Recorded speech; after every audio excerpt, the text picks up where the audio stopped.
lately I've been called to just kind of sit back and observe. And I've been taking note, not literally, but I've been kind of, taking note of patterns, symbols, signs, the usual stuff. But I haven't felt called to really talk about it. So it's almost like there was a period of integration that needed to happen collectively, because when I'm called to step in and bring out a message publicly, it's because there's something about it that needs to be decoded collectively, or it needs to be seen, felt, understood, heard, interpreted, and that's going to be an individual process. I'm not meant to do all the work in that regard. It is a collective effort. And I feel like now is the time to review something that previously came up, maybe some signs that you've been seeing, or maybe it's some stuff from the past that will come into context later. But there's definitely something from the past, and this is it's like a pretty standard message. This type of theme comes up a lot. But this one, it's interesting because the themes that I was seeing connected to it are as follows. So I do have notes today that we'll be talking about. It'll be probably more of like a research reading, although we might pull some cards. I don't know. I'm just going to feel my way through the energy of whatever wants to come through here. But I was being shown landlines, references and synchronicities to landlines, like calling the phone that's connected to the house instead of the cell phone.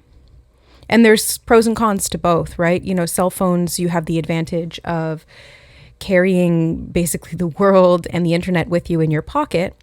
But the downside can be that you're always contactable, or you have to receive those calls, or there's reception issues and maybe things are spotty sometimes, or you mishear things, or you mistranslate. This feels very symbolic, by the way.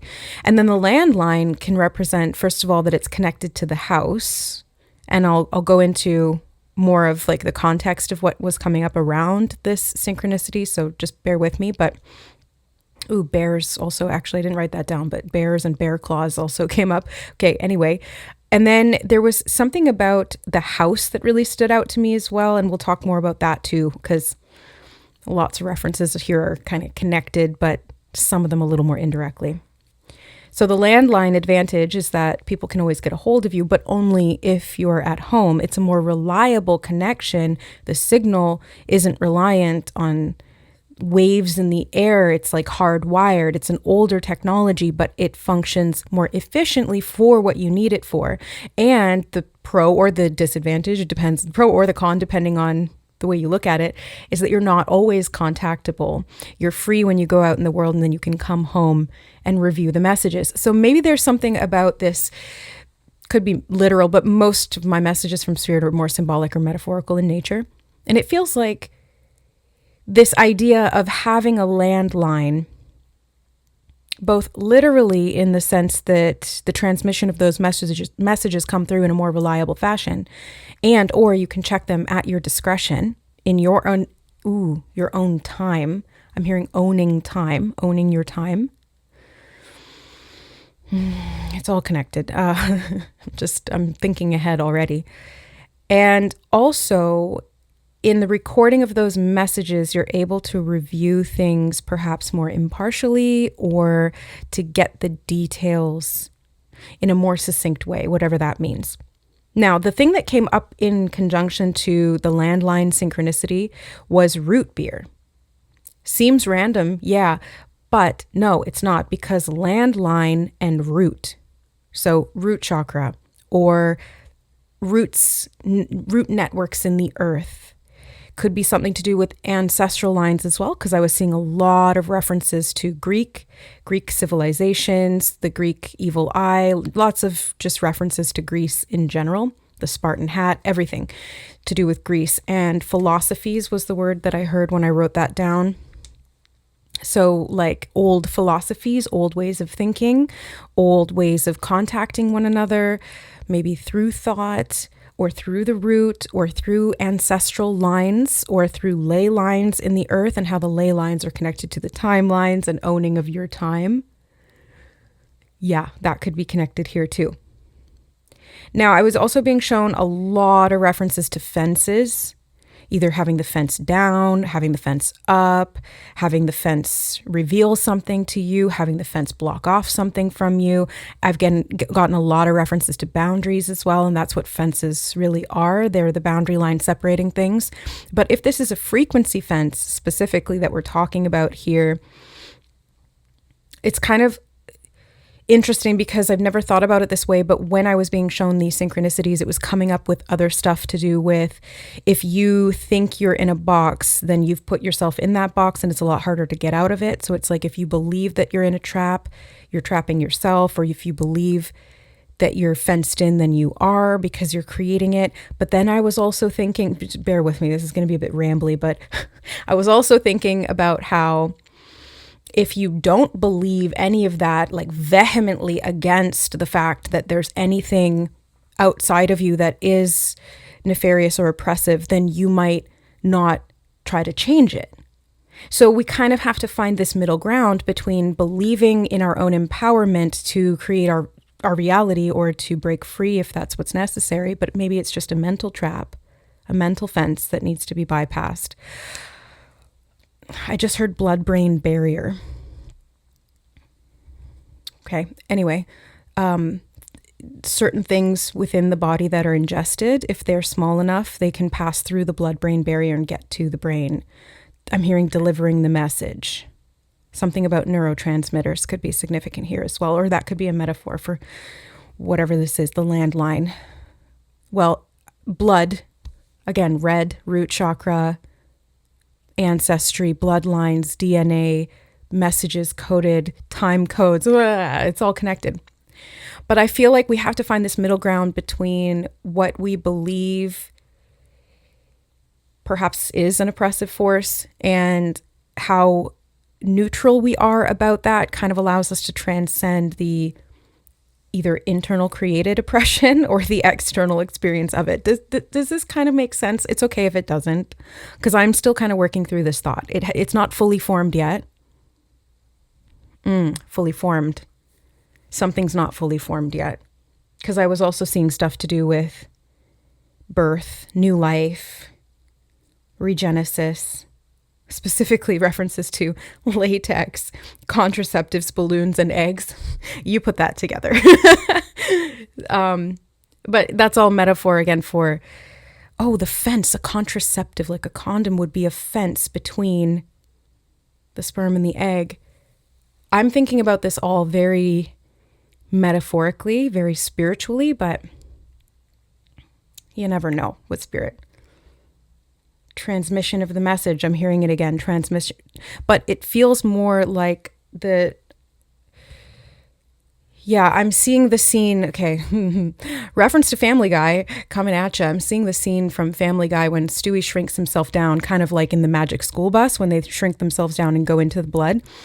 And he's in this little spaceship and he's trying to prevent a brother from being born. Interesting. Yeah, and he like goes into the sperm in his little spaceship. Could be significant somehow. It is, and we'll come back to that. Okay, so anyway, I was seeing references to gateways and sunrise and sunset. Specifically as sunrise referring to the birth of something and sunset being the death of something, either of a person or of an era or a time period. But I was also seeing sonar. I didn't mean to say sonar. I was seeing solar panels and recharge, and the words are themes about rest, but the words recharge. Solar panels are charged by the sun. Also references to electric vehicles and self-driving vehicles. So there's so much to this message to unpack, but let's just keep going. Let's just kind of see where it leads us. When I wrote down gateways and sunrise and sunset, I heard before and after death. So those would both imply the spirit life, or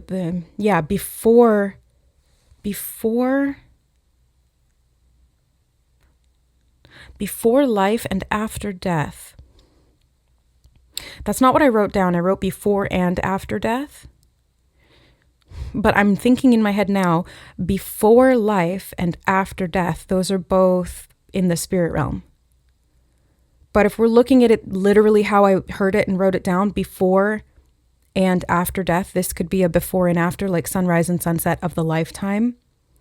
I was seeing references to life reviews and simulation theory and getting out of the matrix and like prison planet stuff. I'm not going to go down that rabbit hole or describe any of that in this video, but if you are aware of that or you have that as a context, there could be something about that, like breaking out of the system or the mental construct or the matrix or whatever you want to freaking call it, okay? Then I was like, something about one life or a singular life, like one, perhaps it's one lifetime to escape or to break free, or this is the lifetime where you're able to transcend some of these limitations or barriers of the mind that have held that construct in place, perhaps. But then I was looking at the words one life, not even as separate, but as one. And then I was like, oh, one life. Like there are not multiple lives. There's only one life. Not individually, but I'm talking like we are all one. This is unity consciousness. So I'm hearing applied theory, applied metrics. Applied theory, applied metrics, unity. They're saying something about unity. Applied theory, applied metrics of unity. I mean, how would you measure that? Something about a state of connection. And they're showing me the boundary line again. Oh, I was also getting references to crossing the line, both positive and negative connotations of that. Like, oh, somebody's crossed the line, they've crossed a boundary, or they've gone too far, they've taken it too far. I just heard free will passcode.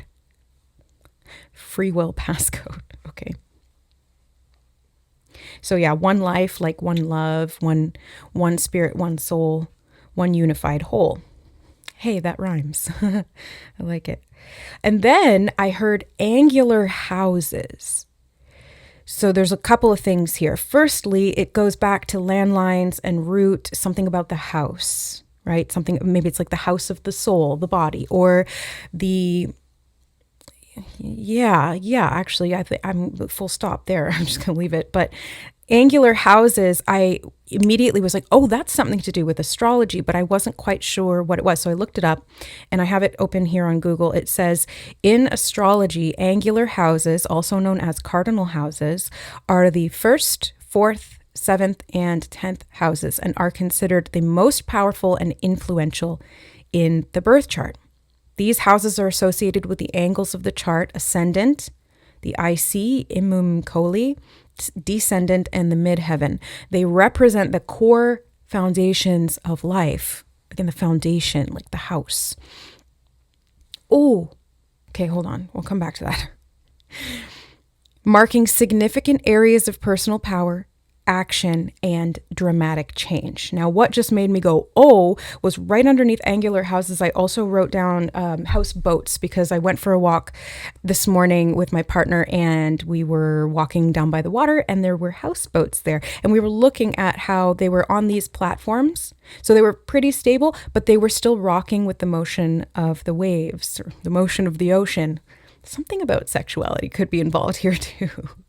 Pregnancy or birth or giving birth to something. Maybe it's an idea. Maybe it's connected to these different houses in the natal chart, something that you're predisposed to. I'm hearing 7th house is the relationship house. 4th house is the home. 1st house is the self. And 10th house, the midheaven, is like public image and career path and stuff like that. So there's or even how you're known. It doesn't have to do with career. It can be like if you're known as a parent, that's going to show up in your 10th house. But it's most often associated with career and public image. Okay, so yeah, something about like the foundation, maybe the foundation being movable versus immovable, landline versus cell phone kind of thing. Do you see, are you tracking with me here? Kind of, are we on board to use a boat pun, houseboat? Ha. Okay. And I was also looking at apartments and stuff like that, and possibly moving out of the basement that I'm in now. So something about the past, because basement makes me think of what's underneath or hidden things or the shadow, and being able to look at things that are in the basement or underneath or hidden in the darkness or in the shadow is part of this as well. And I'll talk about that in just a second. But I feel like there's an aspect of this that's about emotion, because water to me represents emotion, and the house. So something about emotions maybe buried underneath the house, so to speak. So ancestral lineage emotions could be fears and tears. I just heard fears and tears, pain, wounds, anything like that, that maybe coming up for review or being remembered, put back together, or felt again, or freed, or even released. Yeah, cleared out in a way to free up space on the line or in the messaging box. You know, the answering machine needs to be cleared out, dumping it, because I did. Yeah, we'll get there. Again, I keep getting ahead of myself, but it's just so all intricately connected. So when I try to stay linear with the message or with the thought, it's hard to do that because it's all this like interconnected web. Okay. Ooh, the web. This brings us to our next point. Web technology. I've had themes coming up or presenting to me in my reality about technological advancement versus a disadvantage. So examples of where technological advantage have actually been a disadvantage, or technological advancement has actually set humanity back, either because it created more waste, more garbage, or it disconnected us, or it made things more expensive and therefore harder to do physically. I was seeing examples of how ancient cultures were able to build these megalithic structures, and how things can stall out nowadays if there's not funding to do it, and everything's so expensive that even though we have the technology, or maybe not, maybe our technology isn't as advanced. Something about aqueducts I just heard, monetary systems, money flows like water, aqueducts, distribution perhaps, okay? I'm not going to get sidetracked. I'm going to try anyway.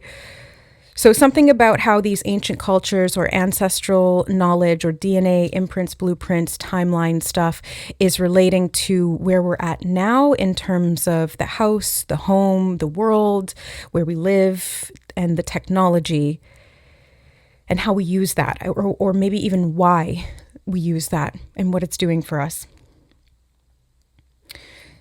Okay, and then I wrote down ancient civilizations because, as I just shared, there was connections to that. And then I heard buried treasure and unearthing. And unearthing really stood out to me because when you're not grounded, you are unearthed. But it can also mean unearthing, like digging something up. I'm hearing from the burial grounds. Okay. So maybe a landline helps to ground the root, and that helps you to earth.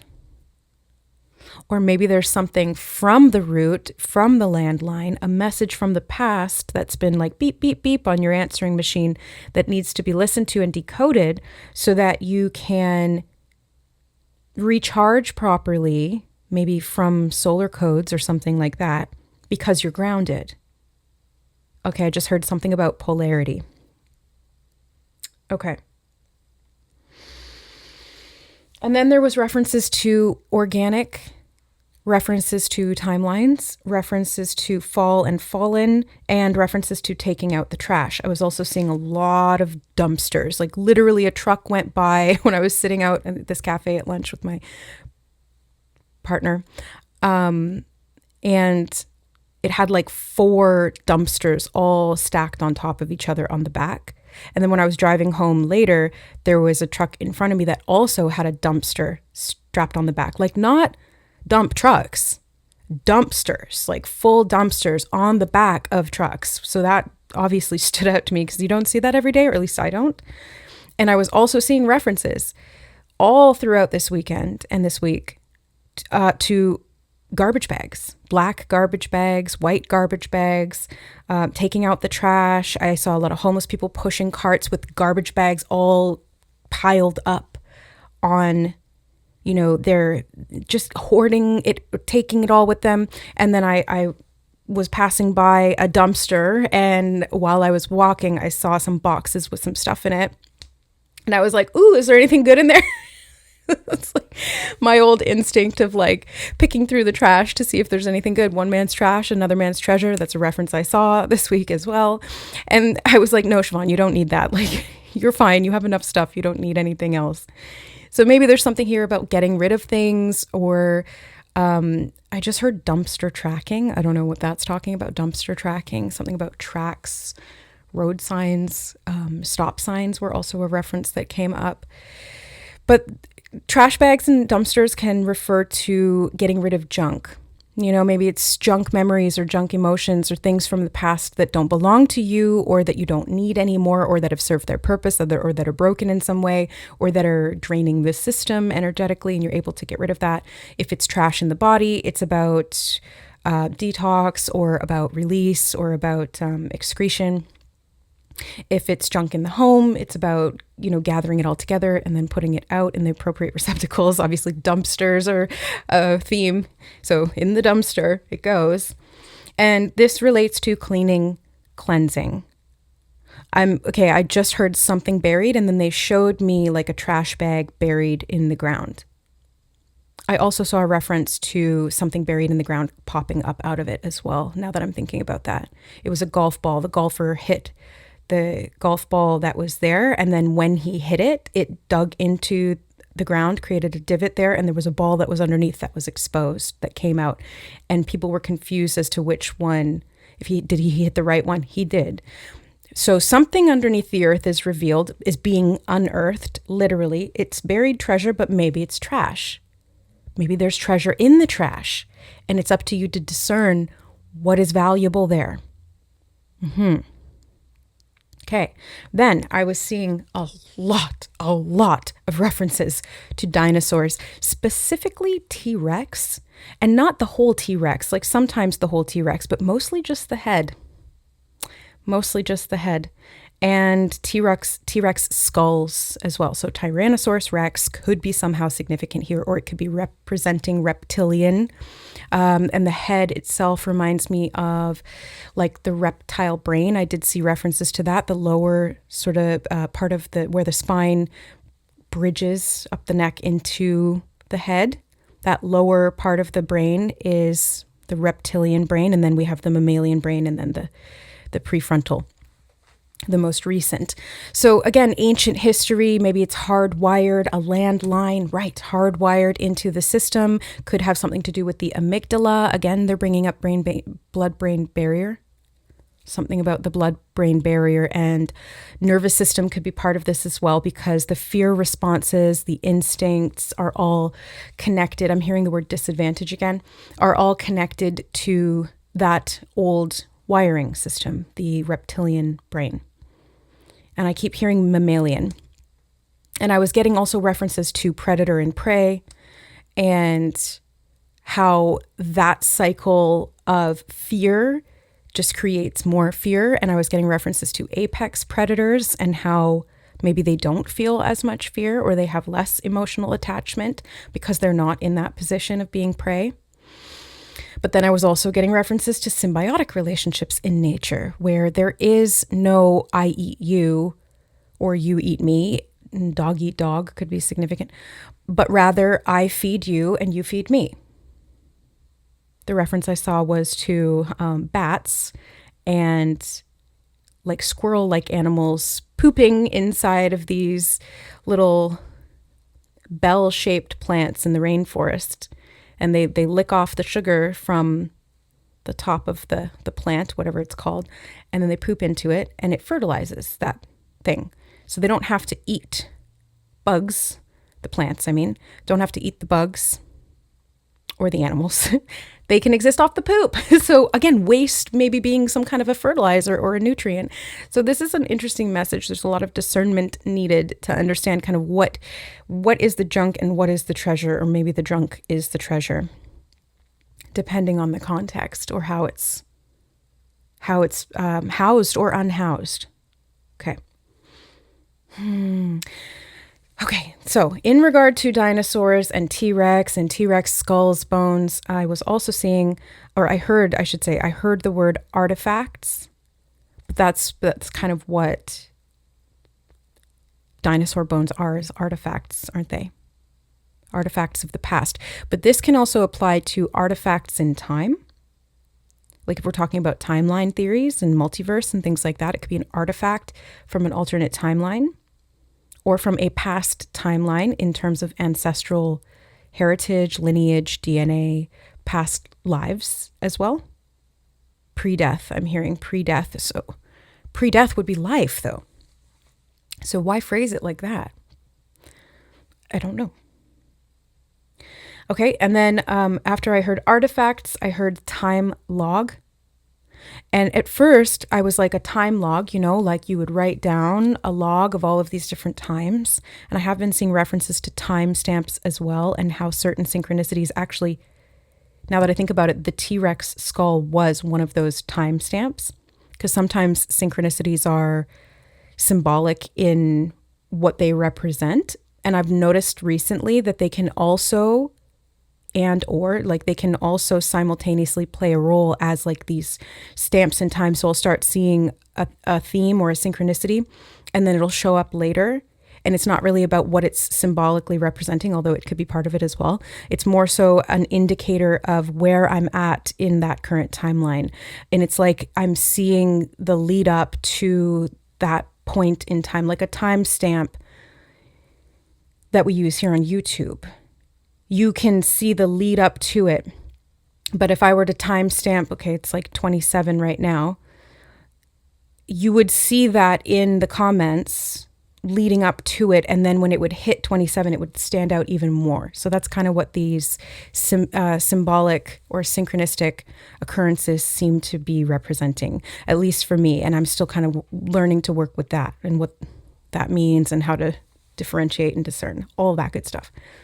So anyway, time log reminded me of like logging time, could be connected to that synchronicity timestamp theory, chronosentience, if you will, ability to perceive timelines and significant triggers or artifacts or catalysts in time. Yes, that's important. Keep it in mind, I heard. Keep it in mind. Time and the mind, they're saying time and the mind, something about that. Okay. But then it made me think of time log as in like time logged, like waterlogged. So again, something to do with emotions, time drenched in emotion. Maybe it's harder to read, or maybe it's causing waves or undulations. I just heard a different word, ululation. Is that a word? Ululation. Ululation. No, that is a word. Hold on. Ululation, I don't know if I'm saying that right, is a long, wavering, high-pitched sound often described as a howl or a wail. Holy shit. That is produced by emitting a loud, high-pitched voice while rapidly moving the tongue and uvula. It's commonly associated with strong emotions, particularly grief or joy, and can be a part of rituals or ceremonies in various cultures. I'm laughing because earlier today I was hugging my friend goodbye because she was here visiting, and then she's going back to the country she lives in now. And I was like, oh, I was joking, and she was like, oh, you're wailing. Wail, ululation, intense emotion, strong emotions, waterlogged. I also saw a sign that said, what was it? It was like a whale watch sign, and it said, if you see a blow, go slow. It's like if you see a whale blow, slow down your boat because it might breach and cause you to capsize or something like that. That was what the sign was representing. Again, I did mention signs, like stop signs, like knowing when to slow down because something from the depths is coming up, maybe something big like a whale, something from a past culture, some kind of a strong emotional part of the self breaching the surface, being unearthed and being able to be seen, felt. Maybe it's deep grief or joy. It could be joy too. Who knows? the retrieval of this feels significant. There's something in it that is treasure, and there's something in it that does need to be released or to let go. And I think that that's actually the gift in it, isn't it? Is the feeling of it allows us to process it. And there's a gift in the transmutation of that energy. I'm hearing energy signature. Maybe this has a role in switching up your role in the timeline cultures. I'm hearing, I don't know what that means. Something about timeline cultures. Well, they did say something about ceremonies in various cultures. I did reference Greek civilization. Could be something else as well, but something about the culture, timeline culture.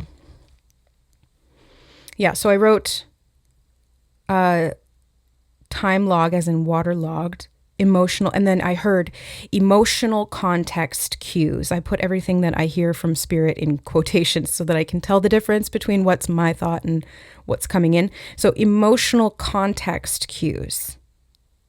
Oh, they're showing me a timestamp again.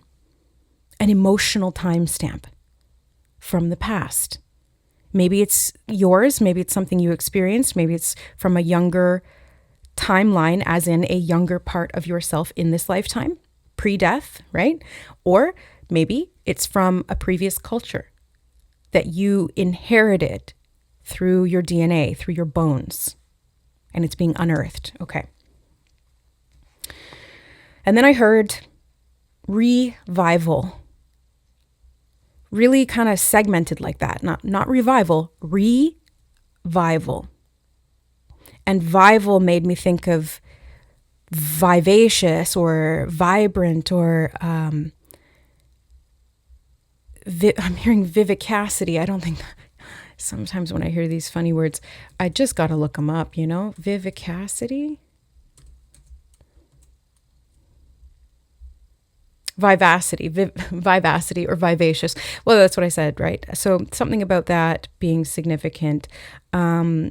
Google just it said something about precise location. And I was like, not now, but yeah, something about location could be significant. Maybe it's literally going to points on the land or being connected through synchronicities, cues, or codes to points on the land. Like, for example, you don't necessarily have to go to Greece to have that activated in your DNA through the grid network. You could be seeing prompts or synchronicities to do with a particular land, and that land may have been of note. They're showing me a frequency note, like a music note. Yes, something about pitch, something about frequency, a musical note in the ancestral line that you're able to pick up on. They're showing me a dog's ears pricking up and them, bobbing their head a bit to the side like they're listening, being able to hear something that you wouldn't have otherwise been able to hear. And I'm hearing heal, hear and heal, here and now, hear and heal. Okay. A dog, heal, Achilles heel, something that pulls you back. Something that restricts you, again, something that cages or fences you in, and being able to hear it so you can heal it, so you can maybe hear the call of the wild or go into the unknown or free yourself in some way. Past knowledge reviewed, I'm hearing. Okay, so anyway, revival made me think of vivacity of the spirit or energy, again, recharging, something to do with the sun or that solar energy within the self. Okay.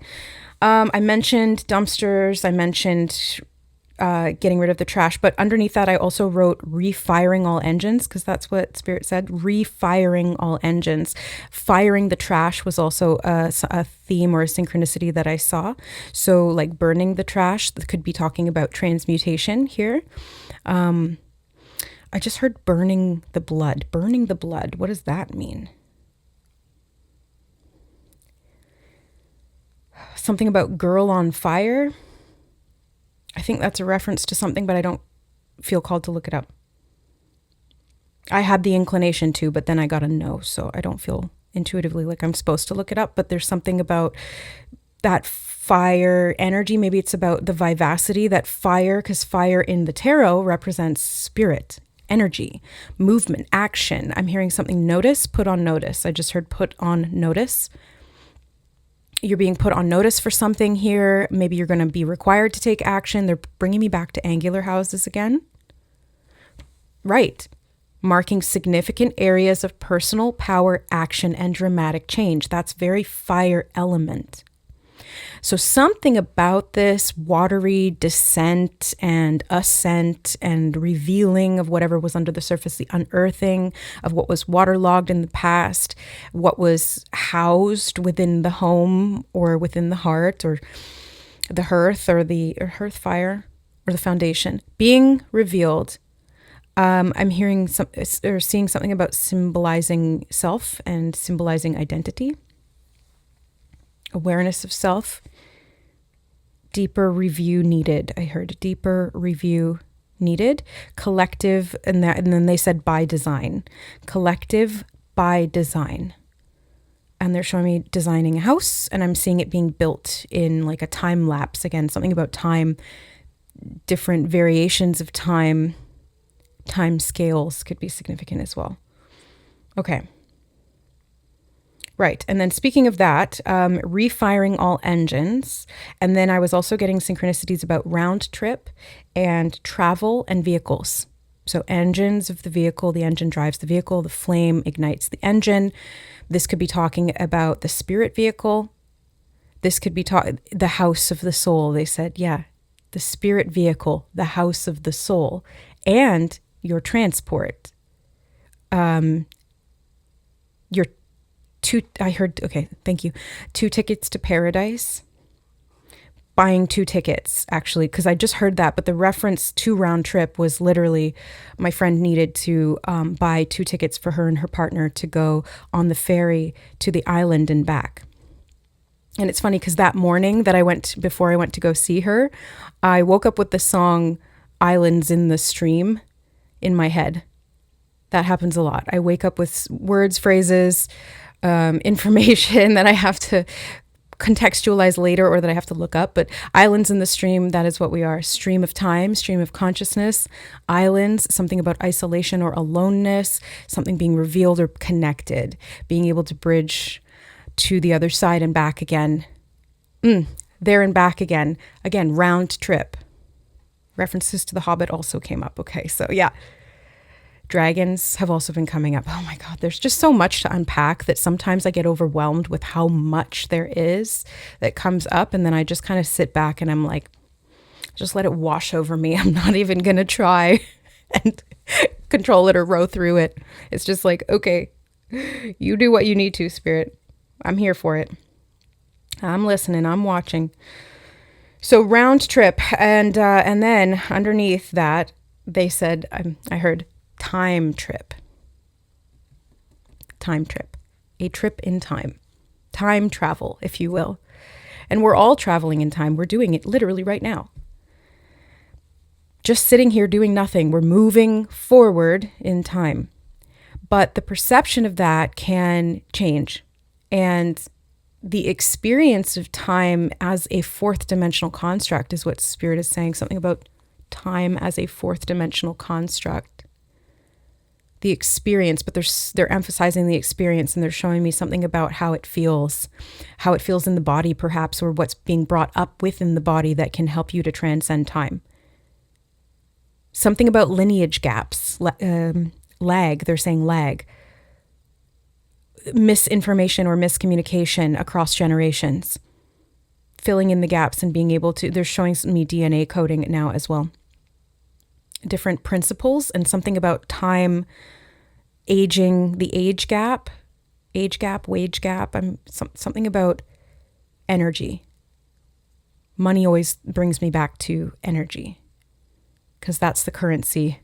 That's the true currency of the realm, energy, not finances. Time trip.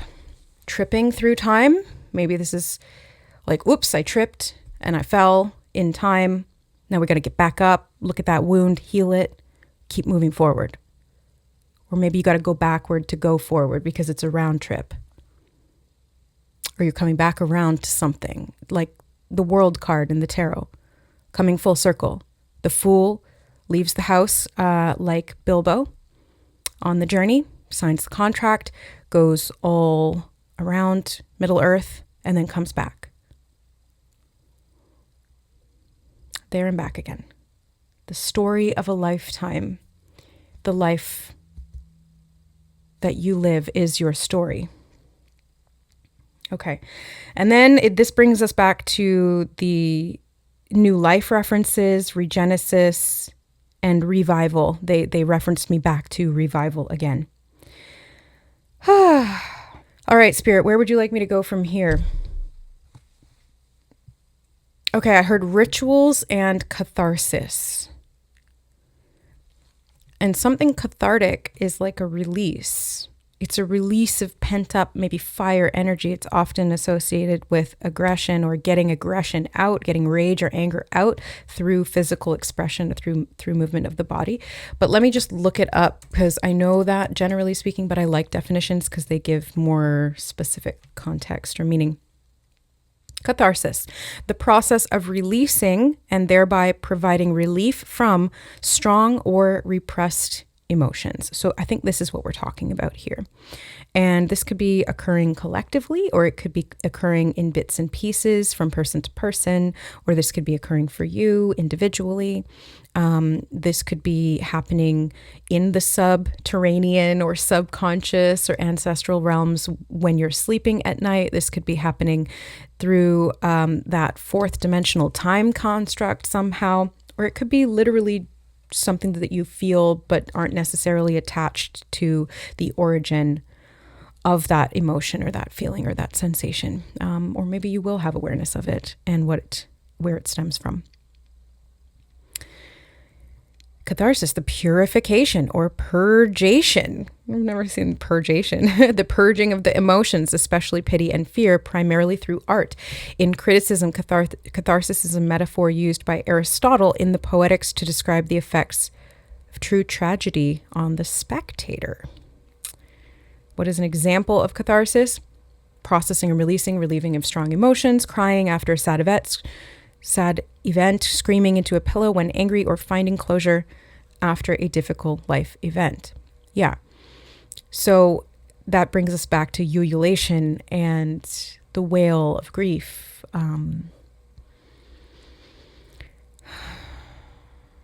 Something about the releasing of demons, I just heard. Okay. Inner demons, I think, right? Thick emotion. Heavy emotion being relieved, pressure relieved from the system, and an increase in energy, I think, is a result of that, because it's like, oh, right. Thank you, Spirit. Yes. Okay. I forgot to mention, I didn't write this down, but I was seeing references to Hodor from Game of Thrones and how Bran uses him kind of like a puppet, actually, which I've also been seeing references to Puppet and Sesame Street, which could be references to childhood, etc. But he uses Hodor as a puppet to hold the door closed. And he has to hold the door closed so intensely that it's like burned or imprinted into his psyche and transcends time. And then he becomes Hodor as a result of his role of holding the door.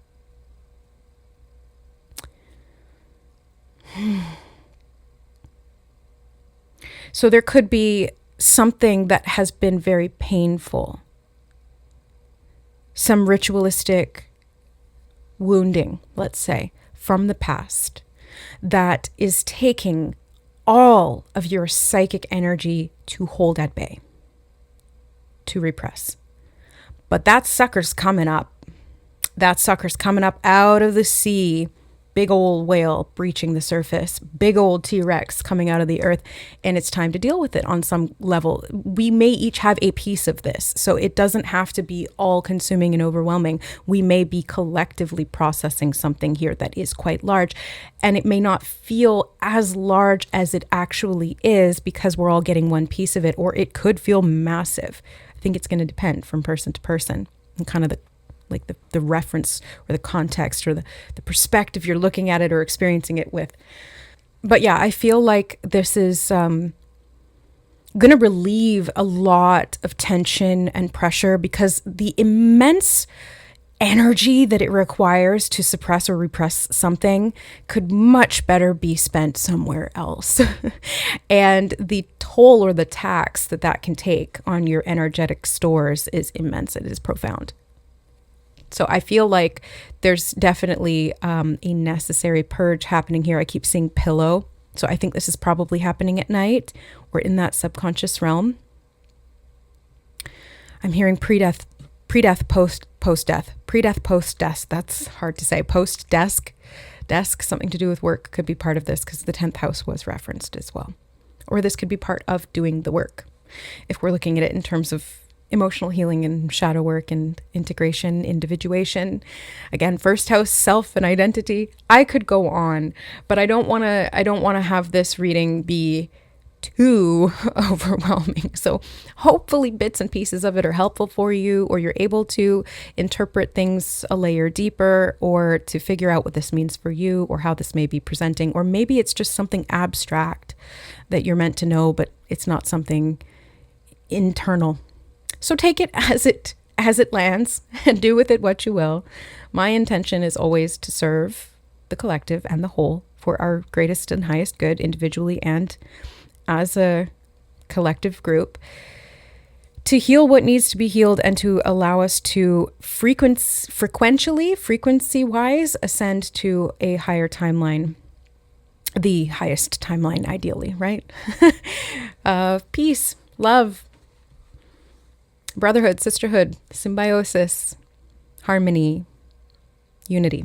Okay, so I think I'm going to leave it there. I was considering doing an extended reading today, but I don't think I want to push it too hard because this one was quite intense. And I also don't want to suffocate your own ability to discern and interpret these messages. So me doing too much interpretation would take that development of that skill, or the right of your own to do it for yourself and to find your own conclusions away from you. So I'm not going to do that today. But stay tuned because there's a lot more to come. There's been just ample, I'm hearing amplitude, ample amounts of information coming through. And I'm excited to uncover it and inspect it together as we do. Stay tuned for that. I love you guys. There'll be extendeds coming up soon. You can also check out my other channel where we do pick a card readings. It's called It's Tarot and Beyond. And there's lots of messages there too. So take what resonates, leave the rest, and we'll see you guys in the next reading. Bye.